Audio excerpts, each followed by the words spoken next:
بسم اللہ الرحمن الرحیم۔ خوبصورت زندگی خود بخود نہیں بن جاتی، اس کی تعمیر روزانہ کی دعاؤں پر ہوتی ہے، اس لیے دعا دیجیے، دعا کیجیے، دعا لیجیے۔ بارش کی بوندیں ہتھیلیوں کو چھو جائیں تو یوں لگتا ہے رب کی جانب سے اس کی بھیجی گئی رحمت سیدھی ہاتھوں میں آن پہنچی ہے۔ ہم زندگی میں اکثر چیزوں کی تمنا کرتے ہیں اور سوچتے ہیں جب یہ مل جائیں گی تو ہم خوش ہو جائیں گے۔ غلط، خوشی ہمارے اندر ہوتی ہے۔ اگر کچھ نہ ہو کر بھی ہم خوش نہیں ہیں تو کچھ پا کر بھی خوش نہیں رہ سکتے۔ ہمیشہ اور ہر حال میں اللہ کی تقسیم پر خوش رہیں، کیونکہ نہ خوشی ہمیشہ رہتی ہے اور نہ غم ہمیشہ رہتے ہیں، یہ تو عارضی ہوتے ہیں۔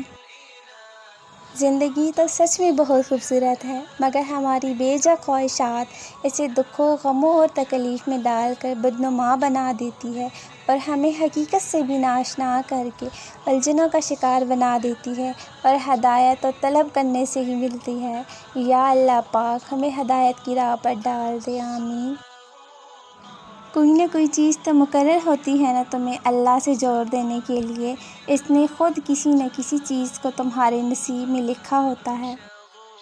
امام ابن قیم رحمہ اللہ نے فرمایا، اس سے بڑا وعظ کیا ہوگا کہ تم اپنے ہم عمروں کو مرتا اور اپنے ہم نشینوں کو دنیا چھوڑتا ہوا دیکھ لو اور اپنے پیاروں کی قبروں سے گزر لو، تب جان جاؤ کہ کچھ دنوں بعد تم بھی انہی کی طرح ہونے والے ہو، لیکن تم ان سے سبق نہیں لیتے، یہاں تک کہ تمہارا دوسروں کے لیے سبق بننے کا وقت آ جاتا ہے۔ جب مجھے کوئی کہتا ہے تم بہت اچھی ہو، بس اس وقت آنکھیں نم سی ہو جاتی ہیں اور آسمان کی طرف دیکھتی ہوں اور سوچتی ہوں، اے اللہ کریم، اگر آپ نے میرے عیبوں پر پردہ نہ ڈالا ہوتا تو شاید کسی کی نظر میں اچھی نہ ہوتی۔ اے عیبوں پر پردہ ڈالنے والے رب، آپ کا شکر ہے۔ گناہ سے نفرت کر لیکن گناہ گار سے محبت، تیری یہ محبت رنگ لائے گی۔ نہ مانو تو کر کے دیکھو، کسی گناہ گار سے تیری محبت اسے بدی سے دور کر دے گی اور نیکی پر مجبور کر دے گی، انشاءاللہ۔ پس جس نے ذرا برابر نیکی کی ہوگی وہ اسے دیکھ لے گا۔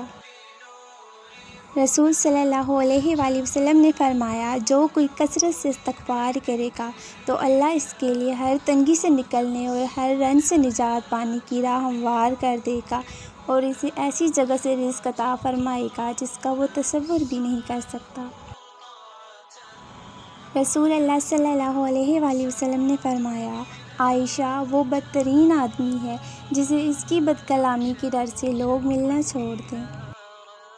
خود کو کسی کا عادی نہ بنائیں کہ آپ کی خوشیاں اس کی فرصتوں اور موڈ کی محتاج ہو کر رہ جائیں۔